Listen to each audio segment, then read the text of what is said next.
Oh ya teman-teman, aku mau tanya nih, apakah kemayu itu termasuk dalam gangguan berbahasa?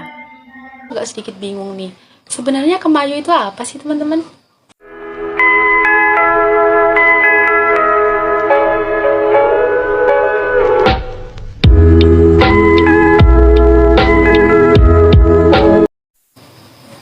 Assalamualaikum warahmatullahi wabarakatuh. Salam sejahtera bagi kita semua. Shalom, Om Swastiastu, Namo Buddhaya, salam kebajikan. Perkenalkan, nama saya Monica Puji Lestari dan teman-teman saya ada Mbak Ana Faik, Mbak Nur Azizah, dan Mbak Nur Hasanah. Dalam kesempatan presentasi kali ini, kami akan membahas tentang gangguan berbahasa. Dari judul saja kita sudah bisa menangkap ya, gangguan berbahasa itu sangat erat kaitannya dengan masalah-masalah di kehidupan sehari-hari yang tentunya sangat dekat dengan kita. Lalu dari teman-teman sendiri nih, ada nggak sih yang bisa memberikan contoh untuk kita kaji dalam diskusi kita kali ini? Sebenarnya apa sih definisi dari gangguan berbahasa itu sendiri? Nah, tanpa berlama-lama lagi, kita langsung masuk ke dalam materi yang pertama, yaitu definisi gangguan berbahasa. Secara medis, gangguan berbahasa dibagi menjadi 3 golongan. Yang pertama adalah gangguan berbicara, yang kedua adalah gangguan berpikir, dan yang terakhir adalah gangguan lingkungan sosial. Lalu yang jadi pertanyaan nih sekarang, apa sih definisi dari ketiga golongan itu? Definisi gangguan berbahasa. Gangguan berbahasa sering juga disebut sebagai gangguan perkembangan bicara dan bahasa ekspresif. Kelainan atau gangguan bahasa merupakan salah satu jenis kelainan dalam komunikasi dengan indikasi seseorang mengalami gangguan dalam proses simbolis. Kesulitan ini mengakibatkan seseorang tidak mampu untuk memberikan simbol atau lambang yang diterima dan sebaliknya tidak mampu mengubah konsep pengertian menjadi simbol-simbol yang dapat dimengerti oleh orang lain. Jika seseorang tidak dapat berkomunikasi dengan sesamanya secara sempurna, mereka dapat dikatakan mengalami gangguan atau kelainan bahasa. Gangguan bahasa dapat terjadi jika komunikasi seseorang menyimpang jauh dari bahasa yang digunakan oleh anak normal. Gangguan berbahasa ditandai dengan ketidakmampuan anak untuk berdialog interaktif, memahami pembicaraan orang lain, mengerti dan atau menggunakan kata-kata dalam konteks yang nyambung, baik verbal maupun nonverbal, membaca dan mengerti apa yang dibaca, serta mengekspresikan pikirannya melalui kemampuan berbicara atau menyampaikannya lewat bahasa tulisan.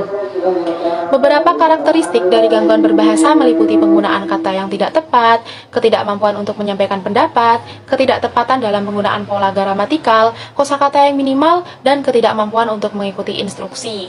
Mereka juga mengalami kesulitan dalam mengatur sintaks. Apa sih sintaks itu, teman-teman? Sintaks adalah aturan bagaimana susunan kata ditempatkan dalam suatu kalimat.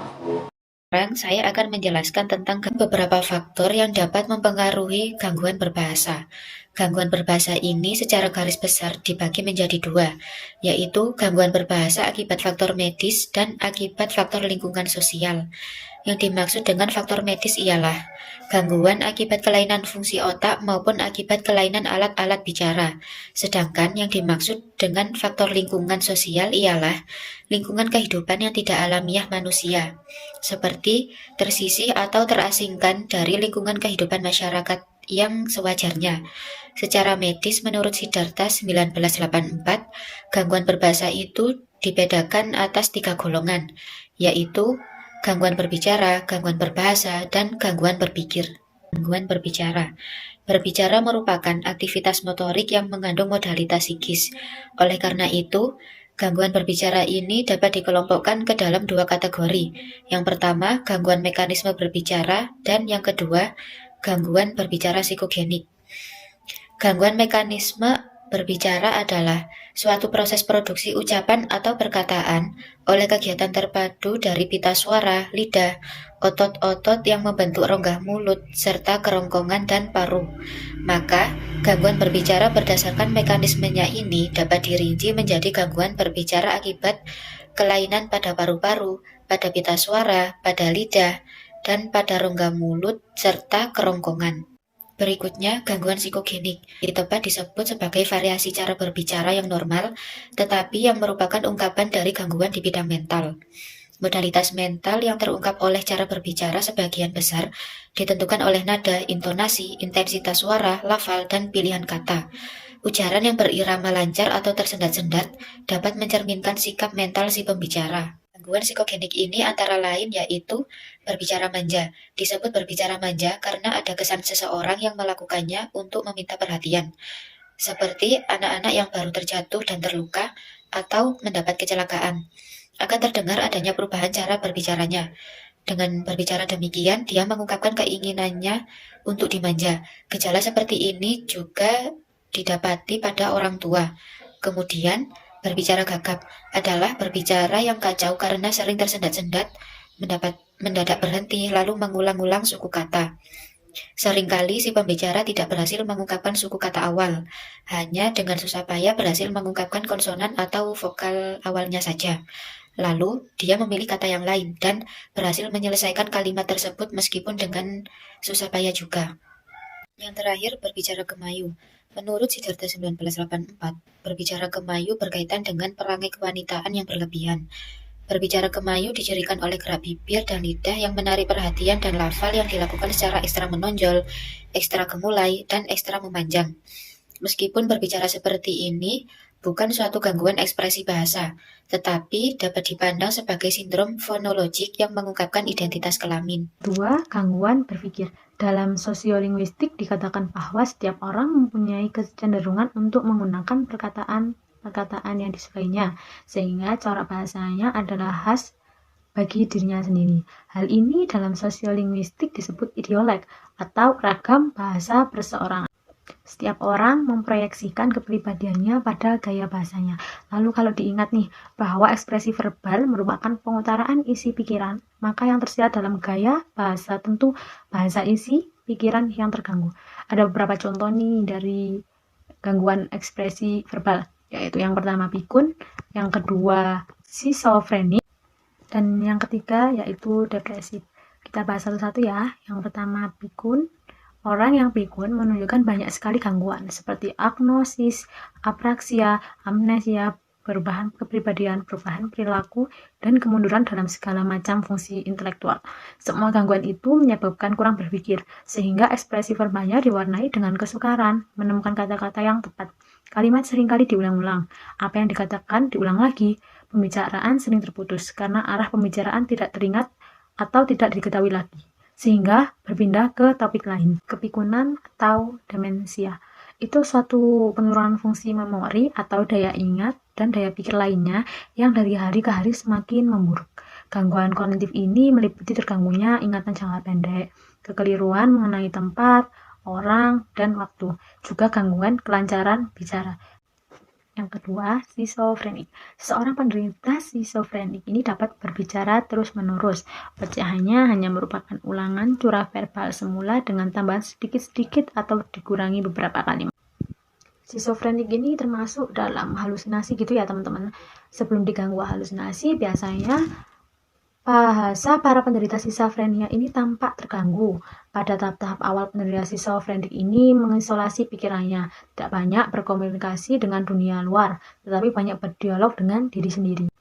Yang ketiga, depresif. Orang yang tertekan jiwanya memproyeksikan penderitanya pada gaya bahasa dan makna curah verbalnya. Volume curah verbalnya lemah lembut dan kelancarannya terputus-putus oleh interval yang cukup panjang. Namun arus-arus isi pikiran tidak terganggu. Kelancaran biasanya terputus oleh tarikan nafas dalam-dalam serta pelepasan nafas keluar yang panjang. Perangai emosional yang terasosiasi dengan depresi itu adalah universal.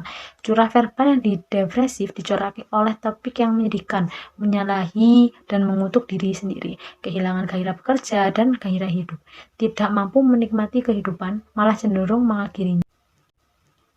Lanjut ya, gangguan lingkungan sosial. Yang dimaksud dari gangguan lingkungan sosial yaitu dari faktor lingkungannya sendiri, seperti contoh terasingnya seorang anak yang aspek biologisnya bahasanya normal dan dari lingkungan kehidupan manusia.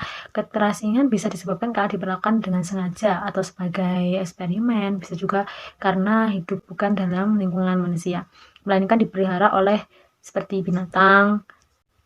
Anak terasing tidak sama dengan kasus anak tuli. Anak tuli masih hidup dalam masyarakat manusia, maka meskipun dia terasing dari kontak bahasa, tapi dia tidak pernah mendengar suara ujaran manusia. Suara anak tuli tidak seberapa kuat jika dibandingkan dengan suara anak yang tidak tuli. Pada anak tuli ini tidak ada cukup motivasi agar suara-suaranya bisa berkembang. Hal ini berbeda dengan anak yang normal ya, yang tercerai dari masyarakat. Dia dapat mengeluarkan suaranya tetapi tidak dapat pernah mendengar suara atau perkataan orang lain dari sekelilingnya. Padahal suara perkataan orang dari sekelilingnya anak itu sangat berperan dalam mengembangkan kemampuan berbicaranya. Tanpa mendengar suara bahasa orang di sekelilingnya, tidak mungkin kemampuan bahasa dapat berkembang. Jadi anak terasing karena tidak ada orang yang mengajak dan diajak berbicara. Tidak mungkin dapat berbahasa karena dia sama sekali terasing dari kehidupan sosial masyarakat.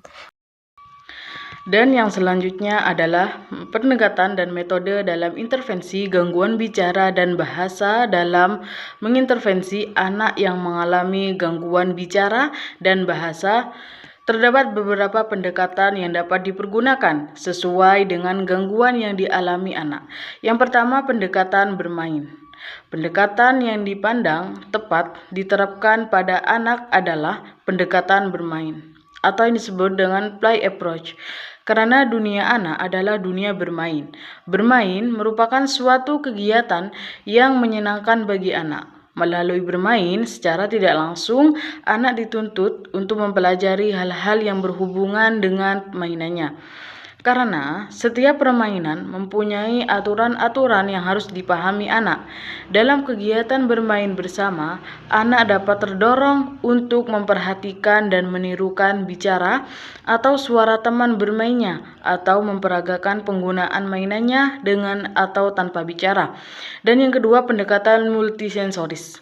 Dalam mengembangkan kemampuan berbahasa anak, kita perlu memberikan berbagai stimulus yang dapat menstimulasi berbagai indera atau sensoris seperti indera visual, auditif, kinestetik, taktil, dan sebagainya. Dan yang ketiga adalah pendekatan multidisipliner, kolaboratif, gangguan berbahasa, baik secara ekspresif maupun reseptif, memerlukan penanganan secara terpadu atau tim yang terdiri dari berbagai disiplin ilmu atau tenaga ahli agar memperoleh hasil yang efektif. Tenaga ahli tersebut terdiri dari dokter, psikolog, pedagog, dan para ahli tersebut dapat berkolaborasi dalam memberikan intervensi secara dini terhadap anak yang mengalami gangguan bahasa. Kolaborasi tersebut penting juga dilakukan dengan orang tua atau orang terdekat anak, sehingga mereka dapat memberikan latihan-latihan yang mendukung terhadap intervensi yang dilakukan di sekolah. Gimana nih teman-teman? Menarik gak nih pembahasan kita mengenai gangguan berbahasa di sekeliling kita?